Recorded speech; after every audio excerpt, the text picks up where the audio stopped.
Rain drummed against the kitchen window at 1 in the morning as I wrestled with the leaky faucet beneath our sink. 23 years of marriage, and I was still the guy who fixed everything that broke in this house. The wrench slipped again, sending a spray of cold water across my face. "Just tell him you're going to Nana's, Mom. I'll say I'm at study group. He's too busy fixing the house to notice anyway." The whispered conversation in the hallway made me freeze. My wife Genevieve and her daughter Megan thought I couldn't hear them over the sound of running water and my occasional cursing at stubborn pipe fittings. Apparently, my plumbing skills were so mesmerizing that my wife had to find excitement elsewhere. I stayed perfectly still, water dripping from my chin onto the kitchen tiles. 23 years of marriage teaches you when to listen and when to pretend you haven't heard anything at all. "Are you sure he won't check?" Megan's voice carried that entitled tone she'd perfected since starting college, the same tone she used when asking for money, which happened with the regularity of a Swiss watch. "Richard never questions anything. He just nods and goes back to whatever project he's working on." Genevieve's voice held a dismissive quality that made my jaw clench. "Besides, your father's yacht is anchored in international waters. Even if Richard wanted to check, he couldn't reach us there." Your father. Not your stepfather. Not the man who'd been paying for everything in Megan's life since she was 8 years old. Your father. Bradley Holt, the charming yacht owner who'd walked out on his family when the going got tough, only to resurface now that his business was thriving. I heard their footsteps retreating upstairs, followed by the soft closing of bedroom doors. The house settled into silence except for the persistent drip of the faucet I'd been trying to fix. Setting down the wrench, I wiped my hands on an old towel and considered my options. I could march upstairs and demand an explanation. I could play the hurt husband and ask why they felt the need to lie to me, or I could do something smarter. I chose option 3. The next morning arrived with the kind of gray Seattle drizzle that made everything look washed out and tired. Genevieve emerged from our bedroom wearing her best concerned daughter expression, complete with dark circles under her eyes that she'd probably applied with makeup. "Richard, I have terrible news," she announced, settling into her chair at our kitchen table with theatrical precision. "Mom called last night. She's taken a turn for the worse." I poured coffee into her favorite mug, the one with little flowers that she'd bought during our honeymoon in Portland. "What kind of turn?" "Her heart condition is acting up again. The doctors want to keep her under observation, but you know how she hates hospitals." Genevieve accepted the coffee with a grateful smile that would have fooled anyone who hadn't heard her conversation with Megan the night before. "I really should go stay with her for a few days, maybe a week." "Of course you should." I settled into my own chair, studying her face. After 2 decades together, I knew every expression in her repertoire. This was her noble sacrifice face, the one she used when she wanted to appear selfless while doing exactly what she wanted. "When are you leaving?" "This afternoon, if possible. I know it's short notice, but—" "Family comes first," I interrupted, meaning every word in ways she couldn't possibly understand. "What about Megan? Doesn't she have classes?" Actually, Megan appeared in the doorway wearing designer pajamas that cost more than most people's monthly car payments. "I was thinking I could drive Mom down and stay for the weekend. Nana always liked having both of us around, and I don't have anything important at school right now. Nothing important except the $15,000 per semester I was paying for her education at the University of Washington. Nothing important except the literature classes she was supposedly passionate about, or the sorority activities that required constant funding, or the study groups that apparently met on luxury yachts." "That's very thoughtful of you," I said, refilling my coffee mug. "I'm sure your grandmother will appreciate the support." The relief on both their faces was almost comical. They'd expected resistance, maybe even suspicion. Instead, they got my complete cooperation, which clearly confused them. "You're not upset about missing our dinner reservation Saturday?" Genevieve asked, probing for any sign that I suspected something. "We can reschedule. Your mother's health is more important than some fancy restaurant. I stood up and kissed her forehead, the same gesture I'd been making for 23 years. Just promise me you'll call if you need anything. Of course I will. Another lie, delivered with the same practiced sincerity she used when telling clients that their public relations campaigns would definitely succeed. I spent the morning at my logistics company, reviewing shipping manifests and coordinating delivery schedules. The work kept my hands busy while my mind processed what I'd learned. Genevieve and Megan were planning to spend the weekend on Bradley's yacht, probably drinking champagne and laughing about how easy it was to fool the reliable husband who never questioned anything. They weren't entirely wrong about that last part. I'd spent 23 years being the steady, dependable guy who fixed leaky faucets and paid bills and asked very few questions about where the money went or why certain expenses seemed to increase every month. But they'd made one crucial miscalculation. They assumed that being reliable meant being stupid. Around noon, I received a text from Genevieve. Leaving now. Mom's condition is stable, but she needs the company. Love you. I waited exactly 2 hours before opening my laptop and navigating to Facebook. Genevieve maintained an active social media presence for her public relations work, though she'd been posting less frequently in recent months. Her last update was from 3 days ago, a professional headshot with some inspirational quote about perseverance. Megan, however, had never met a moment she didn't want to document for the world. Her Instagram account was set to public, probably because she enjoyed the attention from her 800 followers. I scrolled through her recent posts, coffee shop visits, shopping trips, complaints about professors, and photos with friends whose names I'd stopped trying to remember. Then I found what I was looking for. The first photo was time-stamped 4 hours ago. Megan standing on what was clearly the deck of a yacht, wearing a bikini that probably cost more than my monthly insurance premium. The caption read, "Sometimes you need to escape to the water to find yourself. Blessed, yacht life, your family." The second photo, posted 30 minutes later, showed Genevieve reclining in a deck chair with a champagne flute in her hand. She was wearing sunglasses and a smile I hadn't seen in months. The caption, "Mom deserves all the relaxation she can get. Our family time, us grateful." But it was the third photo that made everything crystal clear. A group shot featuring Genevieve, Megan, and a man I recognized from old family photos. Bradley Holt. He had his arm around both women, and all three were raising champagne glasses toward the camera. The caption, "Reunited, and it feels so good. Jack family and yacht, sha celebration." I took screenshots of all three photos, making sure to capture the timestamps and captions. Then I sat back in my office chair and considered my next move. I could call Genevieve and confront her immediately. I could drive to wherever Bradley kept his yacht and make a scene. I could post angry comments on the photos, letting the world know exactly what I thought about this family reunion. Instead, I opened my online banking app and navigated to the education savings account I'd set up for Megan's college expenses. The account contained $43,000, money I'd been setting aside for the past 6 years to ensure Megan could graduate without student loans. I'd been particularly proud of this account, seeing it as my contribution to her future success. With a few clicks, I transferred the entire amount to my personal checking account. Then I called the University of Washington's financial aid office. "This is Richard Farrow," I said when someone finally answered. "I need to discuss my stepdaughter's tuition arrangements." "Of course, Mr. Farrow. How can I help you?"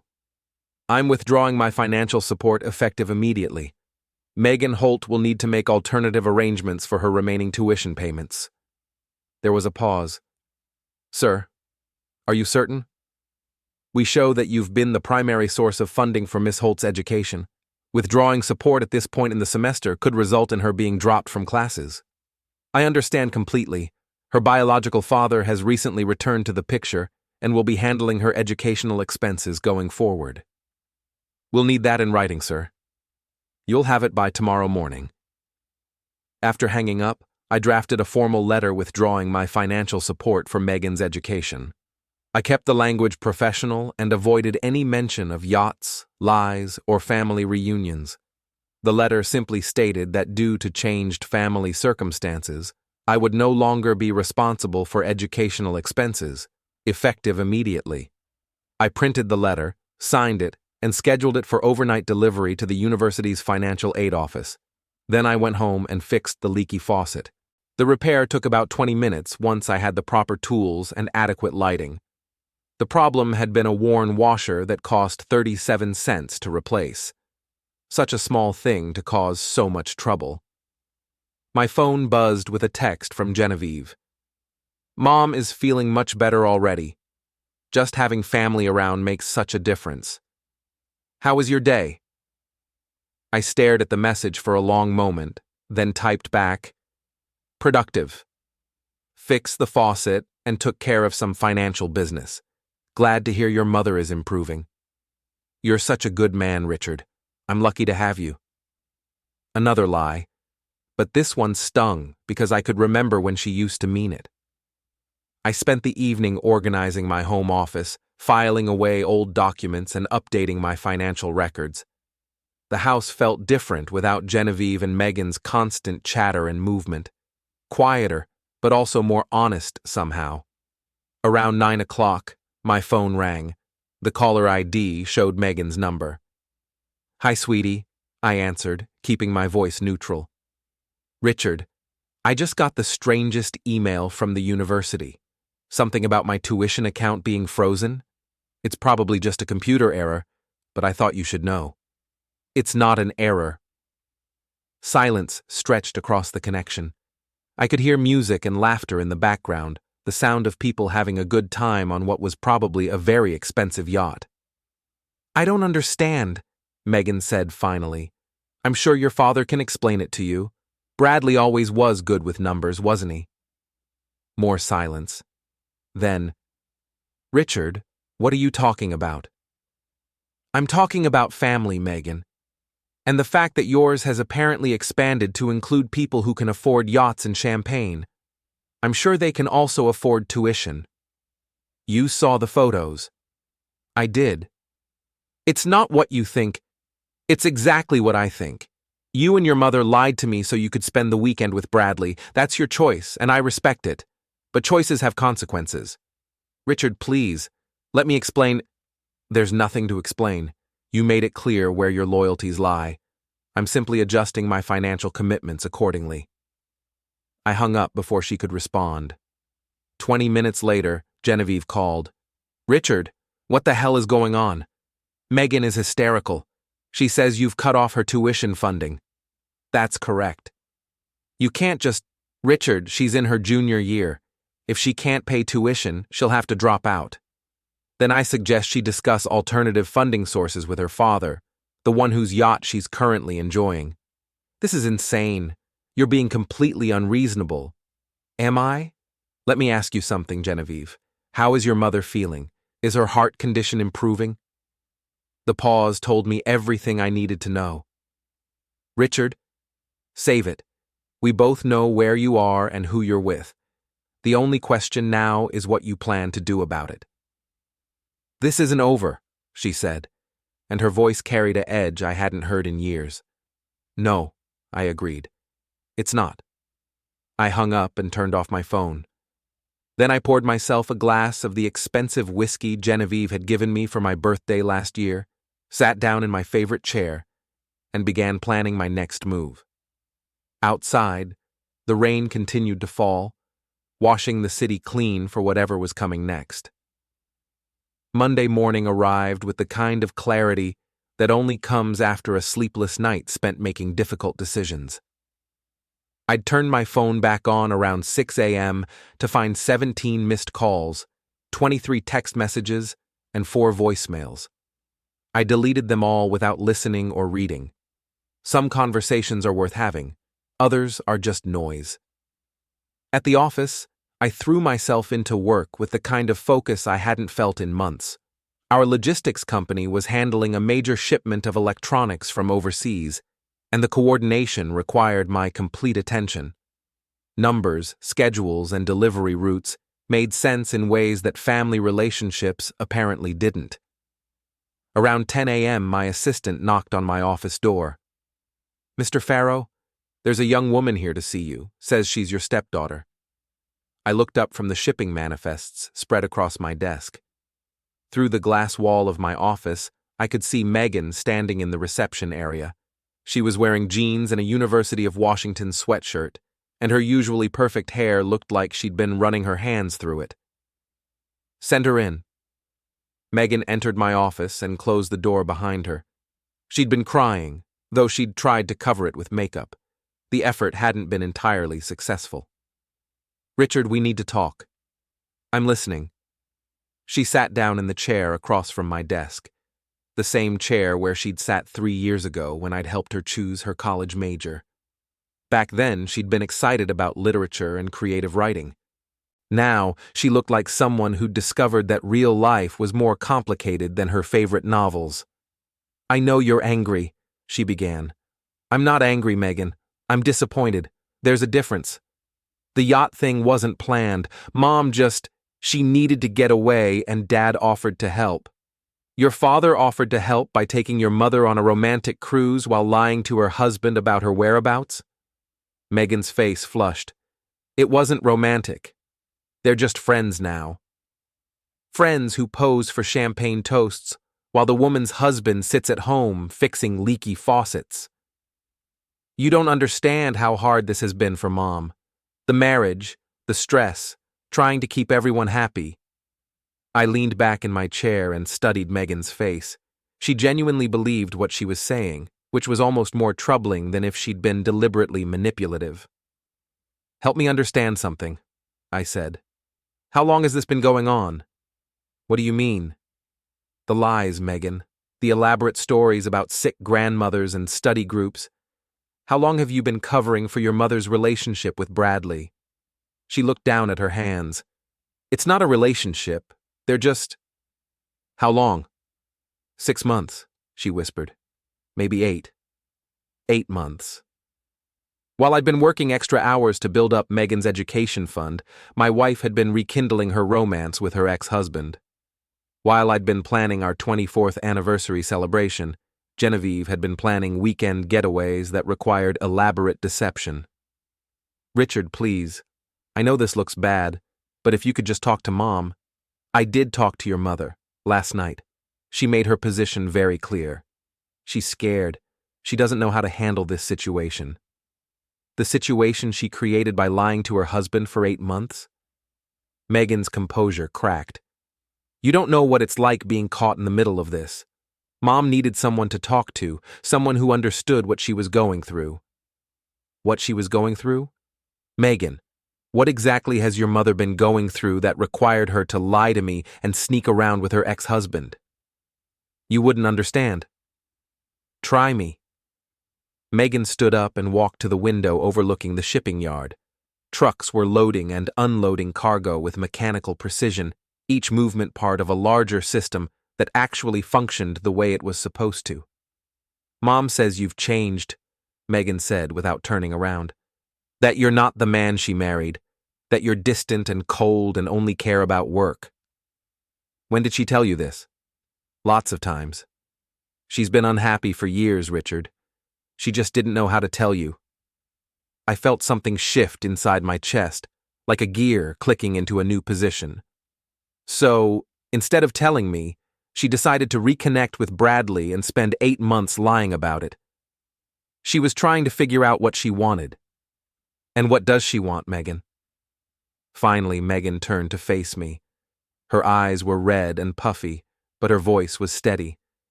"She wants a divorce." The words hung in the air between us like smoke from a building that was already burning down. I'd known this conversation was coming, but hearing it spoken aloud still felt like a physical blow. "I see. Richard, thank you for being honest with me.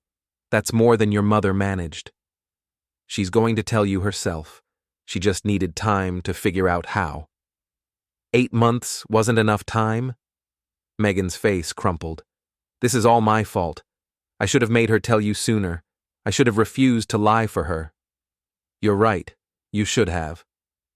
The bluntness of my response seemed to surprise her. She'd probably expected reassurance, some gentle words about how none of this was her responsibility. But you didn't, I continued. You chose to lie to me for 8 months. You chose to help your mother deceive the man who's been paying for your education, your car, your sorority fees, and everything else in your life. You made that choice, Megan. Own it. I was trying to protect everyone. You were trying to avoid consequences. There's a difference. She sat back down, tears flowing freely now. What happens now? Now you deal with the results of your choices. Your mother wants a divorce? Fine, she can have one. But she can't have a divorce and my continued financial support for her daughter's education. Those days are over. Richard, please. I know I messed up, but I can't afford tuition on my own. If I have to drop out now, then maybe you should have thought about that before you decided to help your mother lie to me for 8 months. You're punishing me for Mom's mistakes. I'm withdrawing financial support from someone who's made it clear that I'm not actually part of her family. You and your mother chose Bradley. Let Bradley handle the bills. Megan wiped her eyes with the back of her hand. He can't afford my tuition. His business is doing well, but not that well. Then maybe you'll have to get a job like most college students, or take out loans, or transfer to a less expensive school. Those are all reasonable options. You're destroying my future because you're angry at Mom. I'm protecting my own future, Megan, something I should have started doing a long time ago. She stared at me for a long moment, and I could see her trying to process this new version of Richard Farrow, the man who'd always said yes, who'd always written the checks, who'd always put everyone else's needs before his own. You've changed, she said finally. Yes, I have. Recent events have been very educational. Mom was right about you. Probably, but she was wrong about one thing. What's that? She thought I'd never figure out what was really going on. She thought I was too stupid or too trusting, or too busy fixing things around the house to notice that my wife and stepdaughter were lying to me. I stood up and walked around my desk until I was standing directly in front of Megan's chair. Tell your mother something for me, I said. Tell her that the reliable, predictable husband she's been lying to for 8 months is about to become very unreliable and very unpredictable. Tell her that if she wants a divorce, she can have one, but it's going to cost her everything she's taken for granted. Richard, tell her that the man who's been fixing her problems for 23 years is done fixing anything. From now on, she can handle her own repairs. Megan stood up shakily. I never wanted any of this to happen. But you did want the yacht weekends and the champagne and the feeling of being part of some exciting secret. You just didn't want to face the consequences. That's not fair. Fair? Megan, you helped your mother lie to me for 8 months. You posed for photos on another man's yacht while I sat at home believing your stories about sick grandmothers and study groups. You took my money for your education while actively working to destroy my marriage. Don't talk to me about fair. She walked to the door, then turned back. What if Mom changes her mind? What if she wants to work things out? Then she should have thought about that before she started planning her escape route. So, that's it? 23 years of marriage, and you're just giving up? I'm not giving up, Megan. I'm accepting reality. Your mother gave up 8 months ago. I'm just catching up. After Megan left, I sat in my office, staring at the shipping manifests without really seeing them. 23 years of marriage, reduced to a conversation about tuition payments and yacht photos. It felt surreal, like watching someone else's life fall apart in slow motion. My phone buzzed with a text from Genevieve. Megan told me about your conversation. We need to talk when I get home. I typed back. When will that be? Tonight. I'll be here. But first, I had some preparations to make. I spent the afternoon consulting with a divorce attorney named Patricia Chen. She was recommended by a colleague who'd gone through his own messy separation 2 years earlier. Her office was downtown, in one of those glass towers that made everything below look small and manageable. "Based on what you've told me," Patricia said, reviewing the notes she'd taken during our conversation, "you have several advantages in this situation. Such as, Washington is a no-fault divorce state, which means the affair itself won't affect property division. However, if you can demonstrate that marital assets were used to fund the relationship, yacht trips, gifts, that sort of thing, we can make an argument for reimbursement. What about spousal support? That's more complicated. How long have you been married? 23 years. And your wife works in public relations? She runs her own small agency. The income is irregular." Patricia made more notes. "After 23 years, there's likely to be some spousal support obligation. However, if she's been planning this divorce for months while hiding assets or income, we can argue that she's been acting in bad faith. What do you need from me?" "Documentation, bank statements, credit card records, any evidence of spending related to the affair. Also, I'd recommend that you secure your personal assets immediately." "Meaning?" "Joint accounts should be split. Valuable items should be moved to secure locations. If you have reason to believe she might try to hide assets or run up debts, we need to protect you." I thought about the yacht photos, the champagne, the elaborate lies. "I think that's a reasonable precaution." "Good. I'll prepare the initial paperwork. In the meantime, document everything. Keep records of all communications.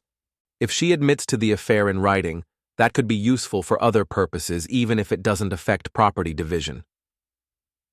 Walking back to my car, I felt something I hadn't experienced in months. Control. For the first time since discovering the lies, I was taking action instead of just reacting. My phone rang as I was driving home. Genevieve's number. "Richard, where are you?" "Heading home. Are you back?" "I'm at the house. We need to talk." "I agree."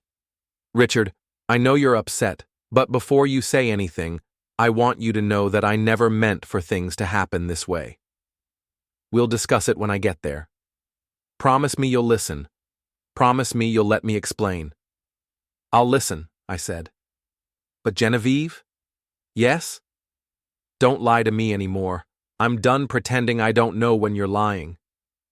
I hung up and drove the rest of the way home in silence, mentally preparing for the conversation that would end my marriage. The house looked the same from the outside, but everything felt different as I pulled into the driveway. This was no longer the home I'd been working to maintain and improve. It was just a building where I happened to live with people who'd been lying to me for 8 months. Genevieve's car was in the garage, and I could see lights on in the kitchen. She was probably making coffee, or maybe something stronger. This conversation was going to require fortification. I sat in my car for a moment, looking at the house I'd been so proud to own.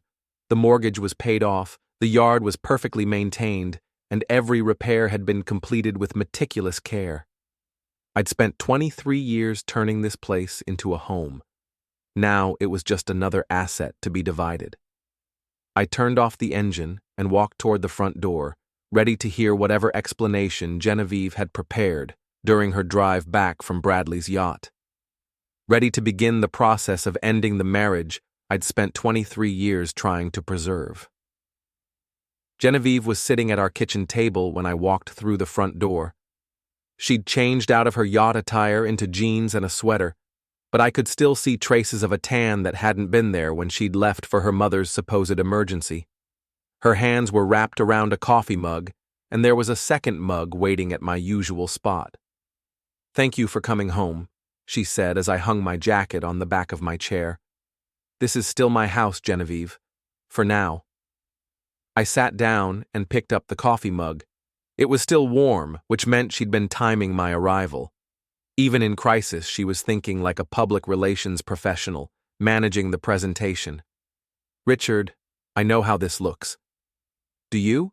"Because from where I'm sitting, it looks like my wife spent the weekend on her ex-husband's yacht while lying to me about visiting her sick mother. It looks like my stepdaughter helped orchestrate this deception and then called me hysterical when I stopped paying her tuition. It looks like I've been played for a fool for at least 8 months. Genevieve's face went pale. Megan told you 8 months? She did. Was she wrong? Richard, was she wrong, Genevieve? No, she wasn't wrong. I nodded and took a sip of coffee. It was perfectly prepared, exactly the way I liked it. After 23 years, she knew my preferences better than I knew them myself. Tell me about Bradley, I said. What do you want to know? I want to know when you decided to reconnect with your ex-husband behind my back. I want to know how many lies you've told me. I want to know if you've been planning to leave me this entire time. Genevieve set down her coffee mug and looked directly at me. For a moment, I saw a flash of the woman I'd married, the one who'd been honest and direct and capable of having difficult conversations. It started by accident, she said. Last spring, I was working on a publicity campaign for that new hotel downtown. Bradley's car dealership was one of the sponsors for their grand opening event. We ran into each other at a planning meeting. And we talked. Just normal conversation at first. He asked about you, about Megan, about how life was going. It was friendly but not inappropriate. When did it become inappropriate? Gradually. He started calling me to discuss event details, but the conversations would drift into personal topics. He told me about his business, about how well he was doing. I told him about my agency, about some of the challenges I was facing. What kind of challenges? Genevieve hesitated. Money problems, mostly. The agency has been struggling for the past 2 years. I've been taking on smaller clients, lower-paying projects. I was stressed about making ends meet. This was news to me. Genevieve had never mentioned financial problems with her business. Our household expenses were covered by my income, but I'd assumed her agency was at least breaking even. Why didn't you tell me about the money problems? Because you would have tried to fix it. You would have offered to loan me money or suggested that I close the agency and find a regular job. I didn't want your help. You preferred Bradley's help? Bradley understood what I was going through. He'd built his business from nothing, dealt with the same kinds of problems I was facing. He offered advice, introduced me to some potential clients. And somewhere in there, you decided to start lying to your husband. It wasn't like that. The lying came later, when I realized that our conversations had become something more than business advice. When did you realize that? 3 months ago, maybe 4. Bradley invited me to lunch to discuss a potential client referral. We ended up talking for 3 hours about everything except business. When I got home, you asked how my day had been, and I told you it was fine. Just fine. But it wasn't fine. No. It was the first time in years that I'd felt excited about anything. The first time I'd had a conversation that made me feel interesting and attractive and worth listening to. The words hit like a physical blow, but I kept my expression neutral. So you decided to pursue that feeling. I decided to see where it led. Bradley started inviting me to business events, networking dinners, industry conferences, legitimate professional activities, but also opportunities to spend time together. And Megan knew about this? Not at first, but Bradley is her father, and she was excited about him being back in our lives. When he invited both of us to spend time on his yacht, she was thrilled. Both of you. Yes. As a family. Yes. The family that didn't include me. Genevieve's eyes filled with tears. Richard, I never meant for it to happen this way. But it did happen this way. You made choices, Genevieve. You chose to lie to me. You chose to reconnect with Bradley. You chose to include Megan in your deception. You chose to let me believe that everything was fine while you planned your exit strategy. It wasn't an exit strategy. I was confused. I didn't know what I wanted. Do you know now? She wiped her eyes with the back of her hand. I think so. And what do you want?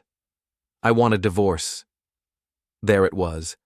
The words I'd been expecting since Megan's visit to my office, spoken aloud in our kitchen with the same matter-of-fact tone Genevieve used to discuss grocery lists or vacation plans. Okay, I said. okay? You want a divorce? I understand. We'll get a divorce. She stared at me across the table. You're not going to fight for our marriage? What marriage, Genevieve? The one where you lie to me for 8 months while rekindling your relationship with your ex-husband? The one where your daughter helps you deceive me while I pay for her education? The one where you tell me everything is fine while planning to leave me for someone with a bigger yacht? That's not fair, isn't it? Tell me which part I got wrong. I never planned to leave you for Bradley. This isn't about money or yachts or any of that. What is it about? It's about feeling alive again. It's about remembering who I used to be before I became someone who just goes through the motions every day. And you can't feel alive with me? Richard, when was the last time we had a real conversation? When was the last time you asked me about my dreams or my fears or what I wanted out of life? I thought about it honestly. I don't know. Neither do I. We've been living like roommates for years, polite roommates who share expenses and occasionally attend social events together, but not like people who are actually married. Her voice was calm, almost rehearsed, as if she'd repeated this justification to herself enough times that it no longer sounded cruel. So you decided to find excitement elsewhere instead of talking to me about how you felt. I kept my tone even, but inside something tightened, a slow realization settling in that we'd been having 2 very different marriages. I tried talking to you. You were always busy with work or house projects or something else that seemed more important than our relationship. She crossed her arms, defensive now, as if bracing for an argument she'd already lost in her own head. When did you try talking to me? Lots of times, little comments, suggestions, hints. She shook her head in frustration. But you would just nod and say everything would work out, and then you'd go back to whatever you were doing. I searched my memory for these conversations and came up empty. I could remember deadlines, repairs, plans, responsibilities, but not moments where she'd clearly said she was unhappy enough to risk everything. Either I'd been more oblivious than I'd realized, or Genevieve's attempts at communication had been too subtle for me to recognize, buried under sarcasm and half-finished sentences. I'm sorry, I said finally. The words didn't come easily. I'm sorry I didn't hear what you were trying to tell me. Are you? She studied my face, like she was looking for a loophole.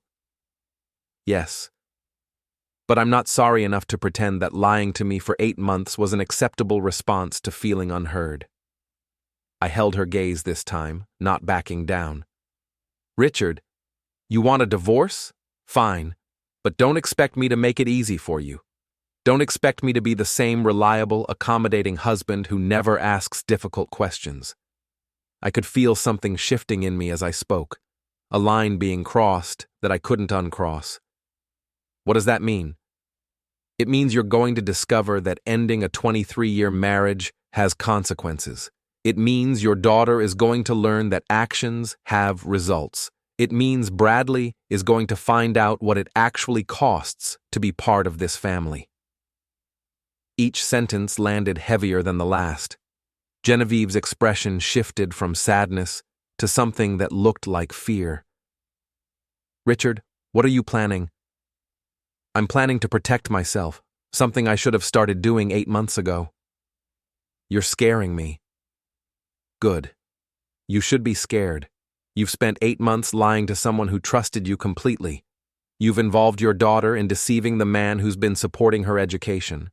You've made decisions that are going to affect all of our lives, and you've done it without considering anyone's needs except your own. My voice was steady now, colder than I expected. That's not true. Isn't it? Did you consider how I would feel when I found out about your relationship with Bradley? Did you consider how it would affect Megan's education when I stopped paying her tuition? Did you consider what would happen to our finances, our property, our shared investments when you decided you wanted a divorce? She faltered, words failing her for once. Or did you just assume that good old reliable Richard would handle all the messy details while you sailed off into the sunset with your ex-husband? The silence that followed was answer enough. Genevieve stood up abruptly, her chair scraping against the kitchen floor. I don't have to listen to this. Actually, you do. This is my house too, Genevieve. Until the divorce is final, we're both going to be living with the consequences of your choices. I didn't raise my voice. I didn't need to. I'll stay at a hotel. With what money? You just told me your business is failing. Bradley's yacht is nice for weekend getaways, but can he afford to support you long-term? I watched the reality hit her in real time. The question hit its mark. Genevieve's face went pale again, her confidence cracking just enough to reveal the calculation underneath. You've thought about this, haven't you? I continued. You've realized that leaving me means giving up the financial security you've been taking for granted. You figured out that Bradley's success isn't quite enough to maintain your current lifestyle. Richard, stop. Is that why you've been dragging this out for 8 months? Because you're trying to figure out how to leave me without giving up the benefits of being married to me? That's enough. No, it's not nearly enough. We're just getting started. I stood up and walked to the kitchen counter, where I'd left my briefcase when I came home. The leather felt heavier than usual as I opened it, deliberate, controlled.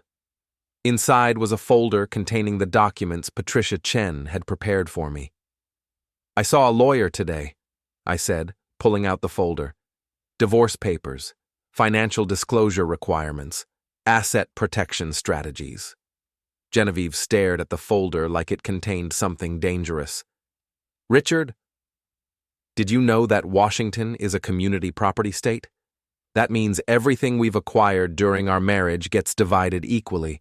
The house, the savings accounts, the retirement funds, everything. I know how divorce works. Do you? Because I don't think you've thought this through completely. For instance, did you know that if I can prove you've been using marital assets to fund your relationship with Bradley, I can seek reimbursement?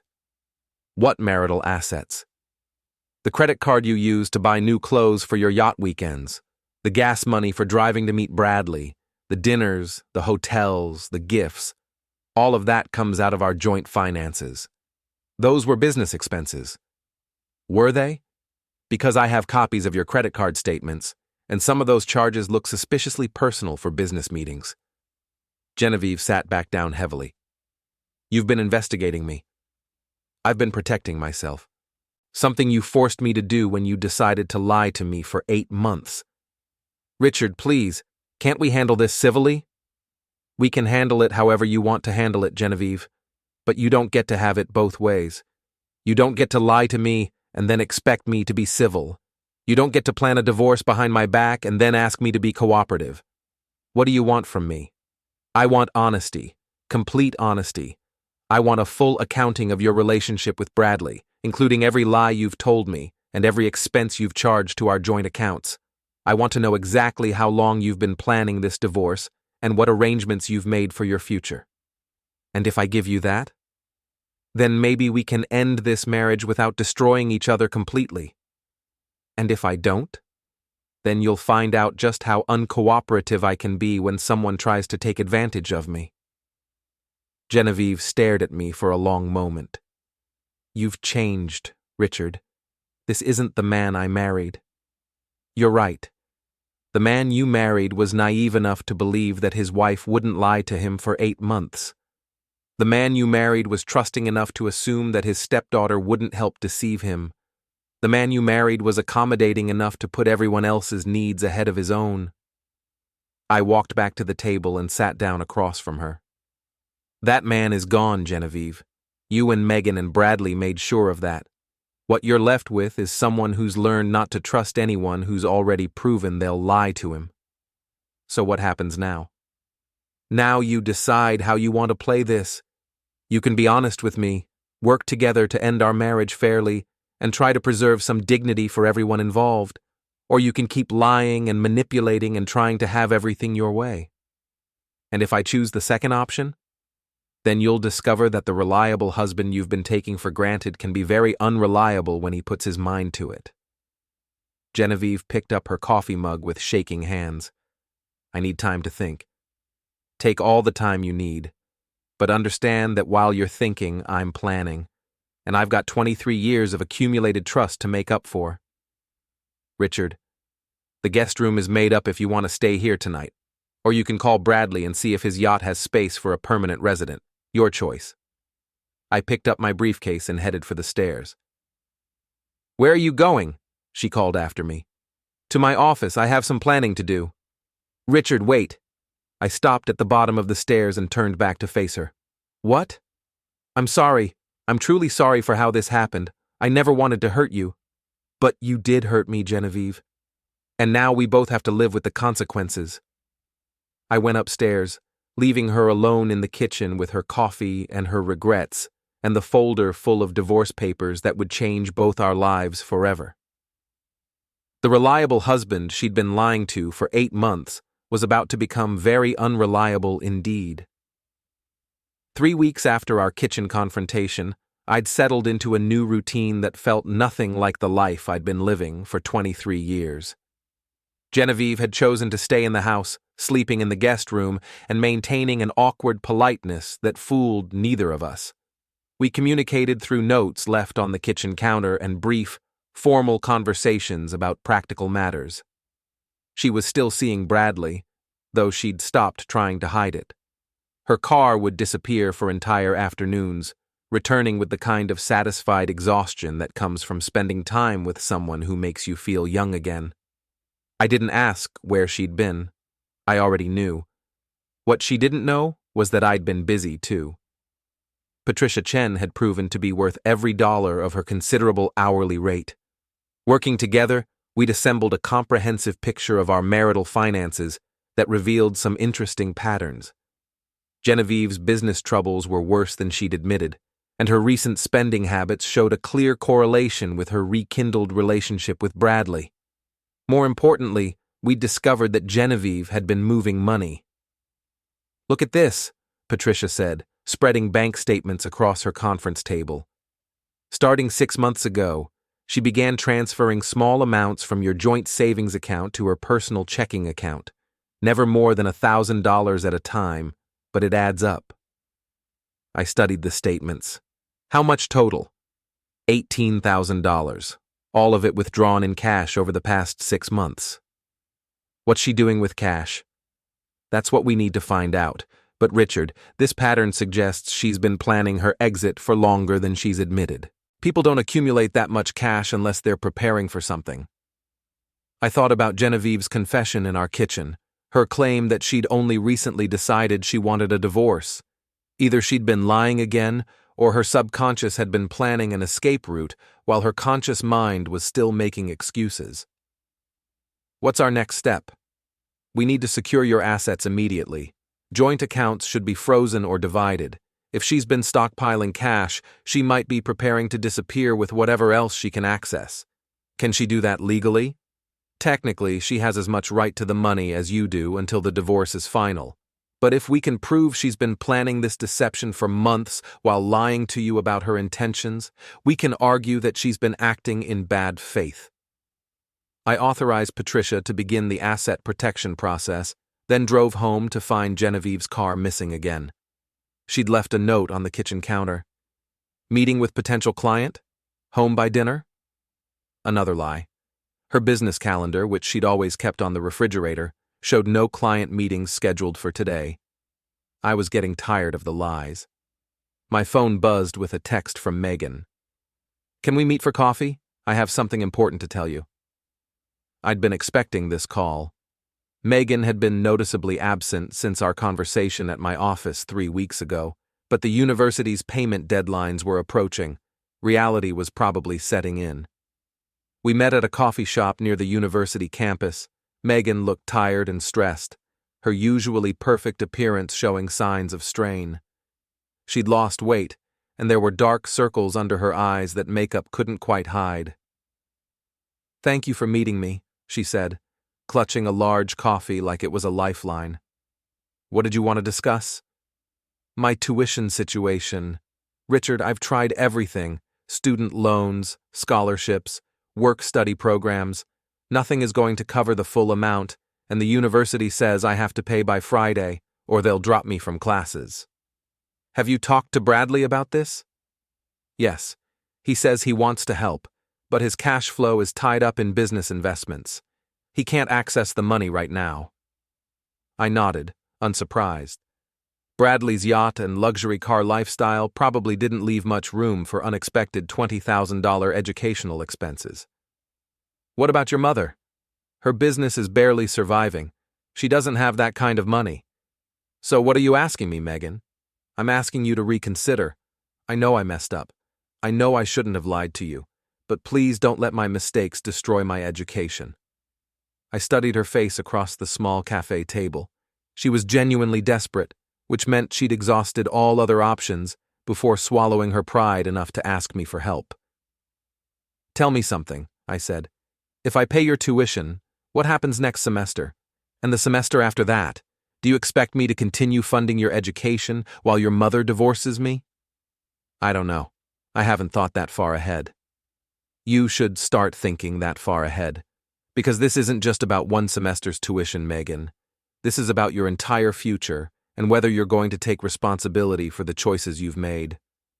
I was trying to protect my family. By lying to the person who was supporting that family? I was 18 when this started, Richard. I didn't know how to handle the situation. You're 20 now, old enough to understand consequences. Megan's eyes filled with tears. So you're just going to let me fail? You're going to destroy my future because you're angry at Mom? I'm not destroying your future, Megan. I'm refusing to continue paying for it. There's a difference.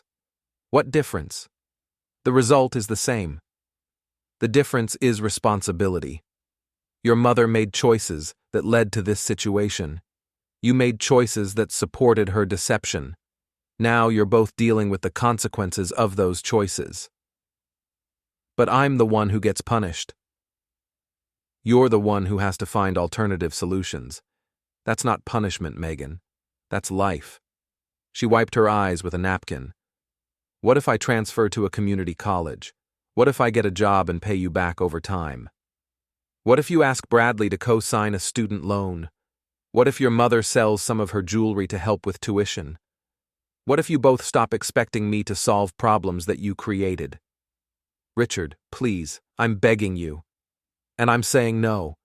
Not because I want to hurt you, but because continuing to pay your expenses would be enabling the same pattern that got us into this mess. What pattern? The pattern where you and your mother make decisions without considering how they affect other people and then expect me to handle the consequences. The pattern where I'm supposed to be responsible for everyone's well-being while being excluded from everyone's decision-making. Megan stared into her coffee cup. Mom said you'd changed. She said you weren't the same person anymore. Your mother is right. I'm not the same person who would write a check to solve this problem while pretending that your lies didn't matter. So what happens now? Now you figure out how to handle your own problems. You're an adult, Megan. Start acting like one. I left her sitting in the coffee shop and drove back to my office, where I had real work to do for people who hadn't spent months lying to me. That evening, Genevieve was waiting in the kitchen when I got home. She'd obviously been talking to Megan, because her expression was a mixture of anger and desperation that I'd never seen before. We need to talk about Megan's tuition, she said without preamble. No, we don't.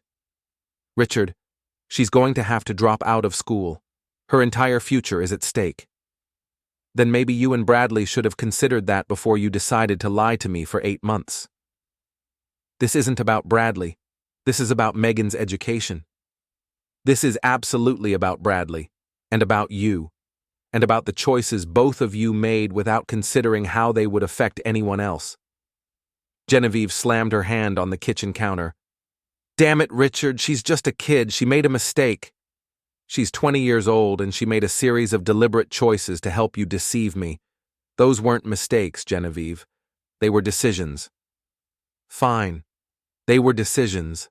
But does that mean you have to destroy her future?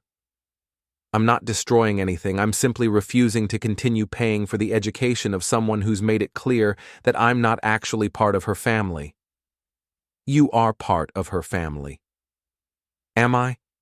Because when she needed someone to confide in about her mother's affair, she chose to help cover it up instead of talking to me. When she needed someone to support her weekend yacht trips, she chose to lie to me about study groups. When she needed someone to pose with for champagne toasts, she chose Bradley. She was confused. She didn't know what to do. She knew exactly what to do. She chose the option that gave her what she wanted without requiring her to face any consequences. Just like her mother. Genevieve's face went red. What is that supposed to mean? It means you both wanted to have your cake and eat it too. You wanted to rekindle your relationship with Bradley while keeping me around to pay the bills. Megan wanted to be part of your exciting secret while keeping me around to pay her tuition. That's not true, isn't it?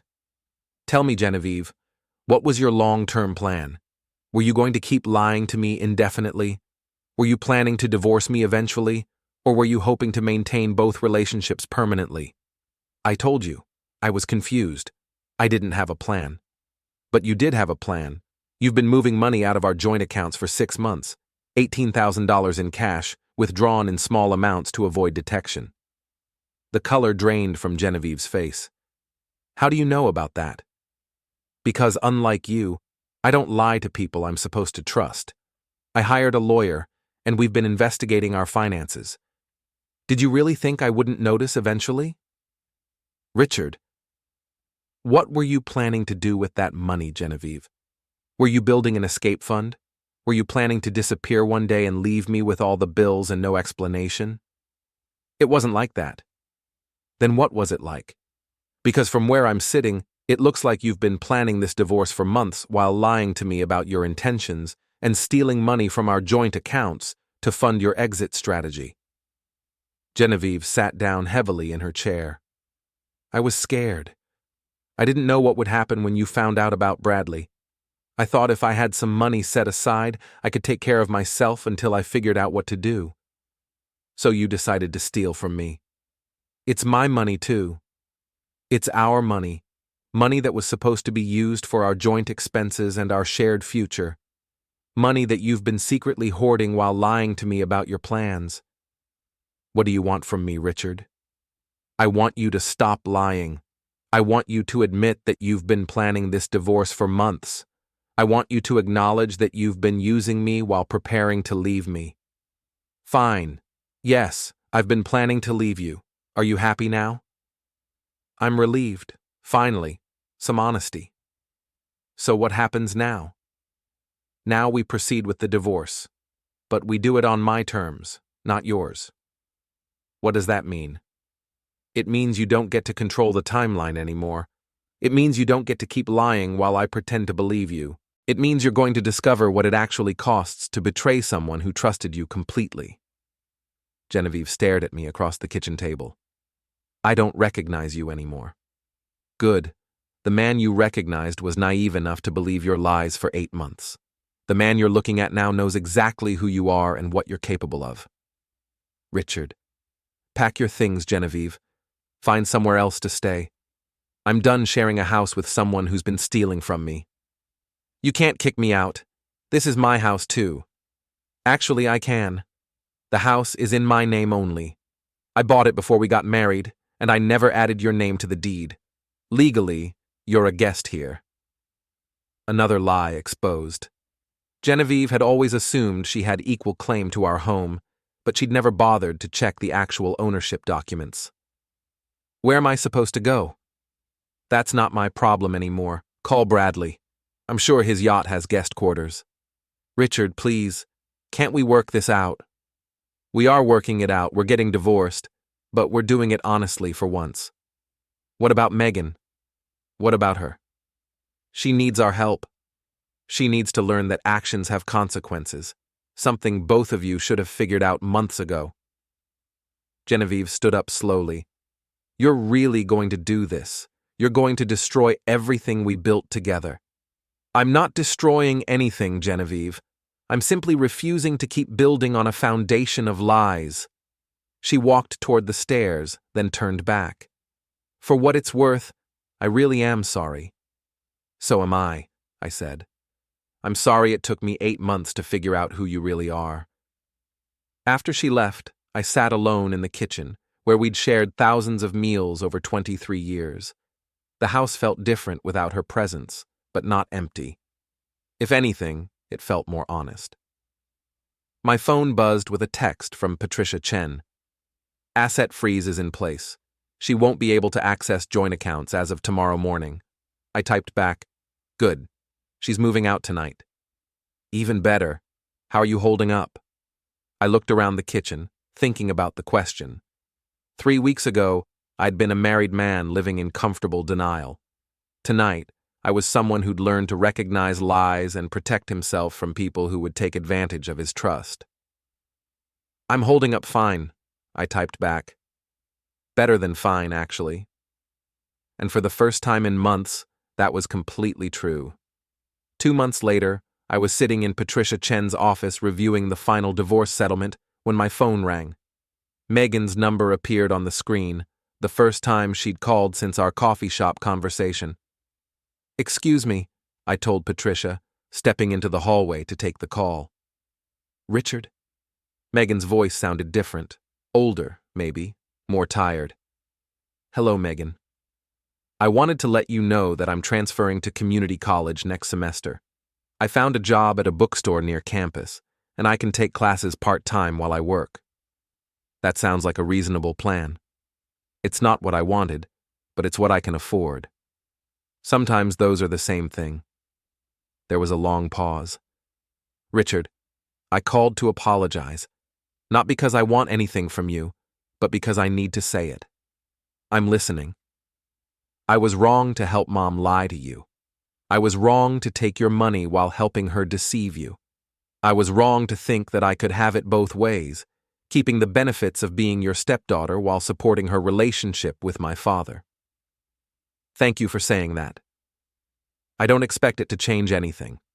I know you're done with both of us. But I needed you to know that I understand what I did wrong. What happened with Bradley? He's gone.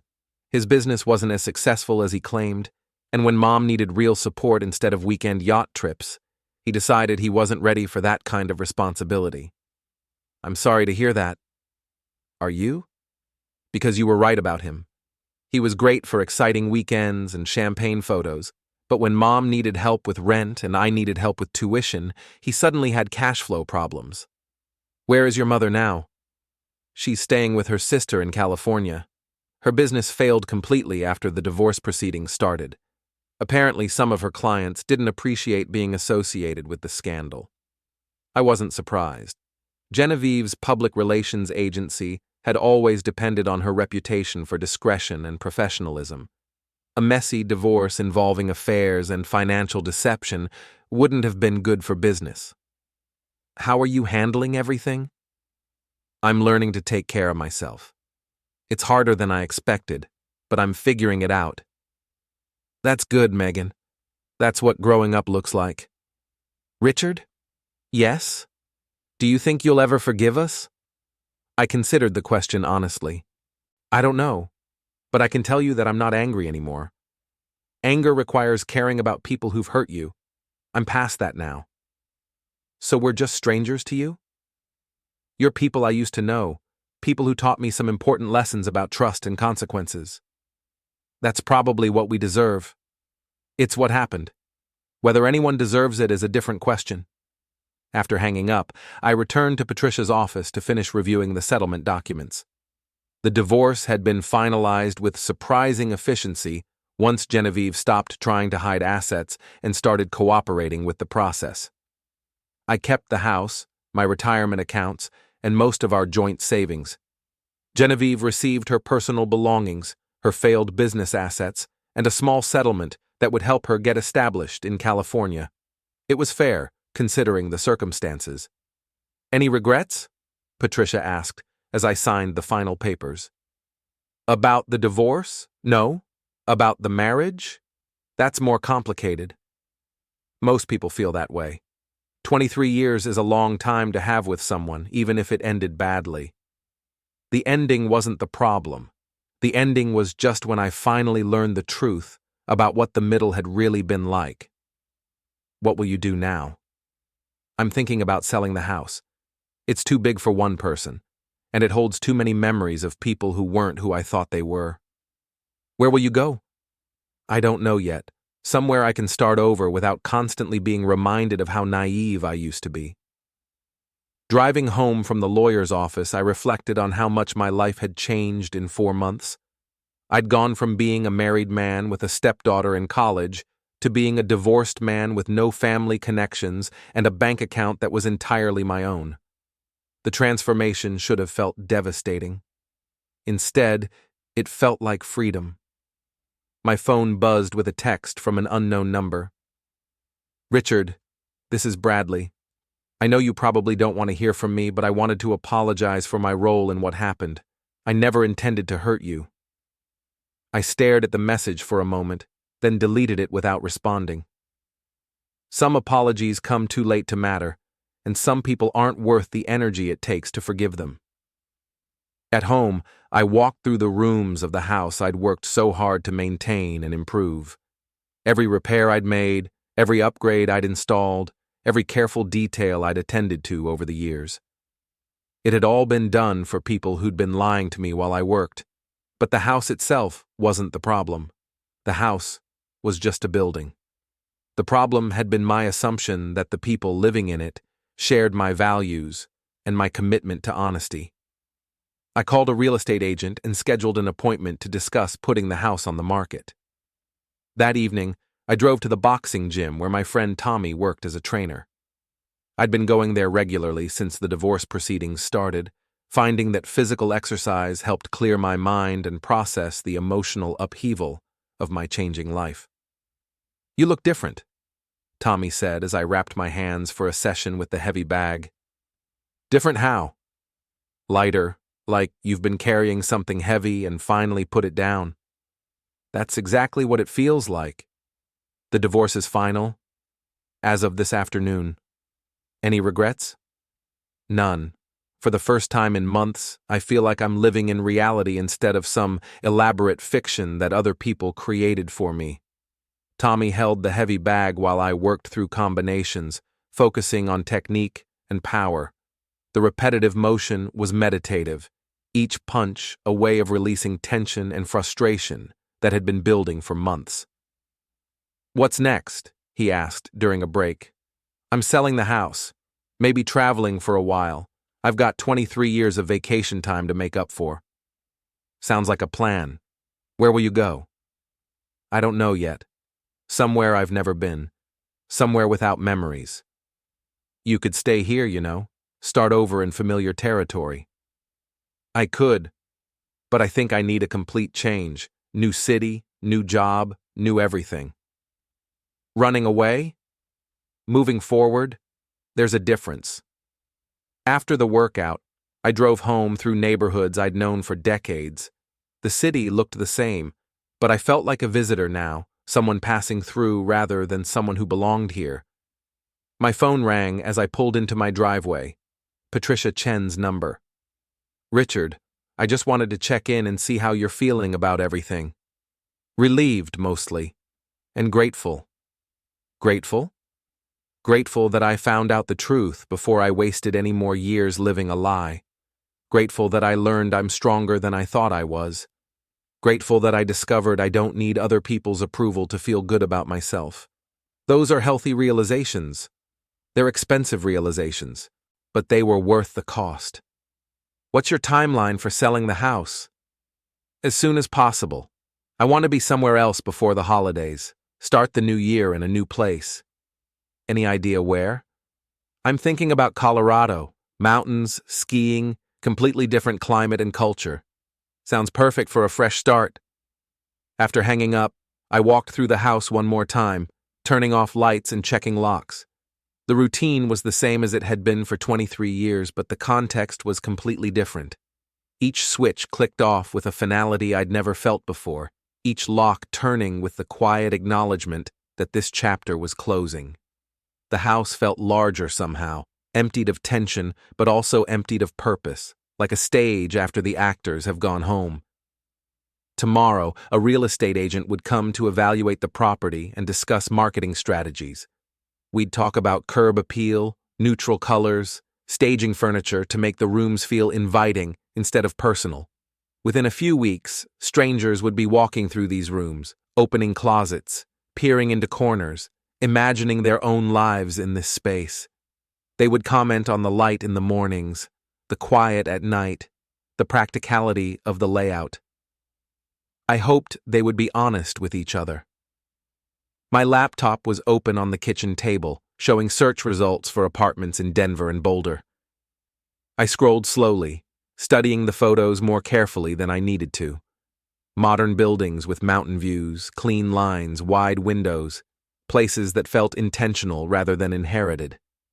Places where no one would know my history, or expect me to be anyone other than who I chose to be. That anonymity felt less like loneliness and more like freedom. I bookmarked several listings and started researching job opportunities in logistics and supply chain management. The work was familiar, grounded in systems and problem solving, things that made sense when people didn't. The skills were transferable, and several companies in the Denver area were hiring experienced managers. I imagined myself walking into a new office, learning new names, being judged only on competence rather than on the long shadow of a failed marriage. For the first time in months, I was planning a future instead of just reacting to other people's deceptions. My phone buzzed with one final text of the day, from a number I didn't recognize. "Richard, this is Genevieve.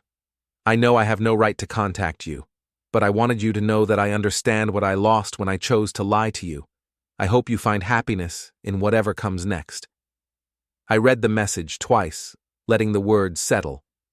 There was regret there, real regret, but also distance. I set the phone aside without responding. Some conversations are finished even when one person wants to keep talking. Closure doesn't always require a reply. Outside, rain was beginning to fall, the same gentle Seattle drizzle that had been the soundtrack to my marriage and my divorce. It tapped softly against the windows, familiar and almost comforting. Soon I'd be somewhere with different weather, different rhythms, different possibilities. Somewhere sunlight came more easily, where storms announced themselves instead of lingering quietly. I poured myself a glass of the good whiskey I'd been saving for special occasions and sat in my favorite chair, looking around the living room where I'd spent so many evenings believing I was part of a happy family. I noticed details I'd stopped seeing years ago. The worn edge of the armrest, the faint outline on the wall where a picture used to hang, the way the light pooled on the floor just before sunset. The whiskey was excellent, smooth and complex with layers of flavor that revealed themselves slowly. I'd been saving it for the right moment, and this seemed like exactly that. Not a celebration, but an acknowledgement, a toast to the end of one life and the beginning of another. A toast to learning the difference between being alone and being lonely. A toast to discovering that the most important relationship you can have is the one with yourself. Tomorrow, I would start the process of selling everything I'd accumulated during 23 years of marriage. Next month, I would move to a place where no one knew my history. Next year, I would be someone completely different from the man who'd been fixing leaky faucets while his wife planned her escape. The timeline felt surreal, but also strangely orderly, like a checklist instead of a crisis. The transformation was already underway. I could feel it in the way I made decisions now, quickly and confidently, without seeking approval from people who'd proven they couldn't be trusted. I could see it in the way I looked at potential futures, with excitement instead of resignation, curiosity instead of fear. I finished the whiskey and went upstairs to my bedroom, the room I'd been sharing with someone who'd been lying to me for 8 months. The space felt neutral now, stripped of emotion. Tomorrow I would start sleeping somewhere else, and eventually I would sleep somewhere where no one had ever lied to me at all. The rain continued to fall outside my window, washing the city clean for whatever was coming next. I was ready for whatever that might be. The man who'd spent 23 years being reliable and predictable and easily deceived was gone. In his place was someone who understood that trust had to be earned, that actions had consequences, and that sometimes the best thing you can do for yourself is walk away from people who don't value what you bring to their lives. It had taken me 4 months to learn these lessons, but now that I knew them, I would never forget. The future was waiting, honest and uncertain, and entirely my own. I was looking forward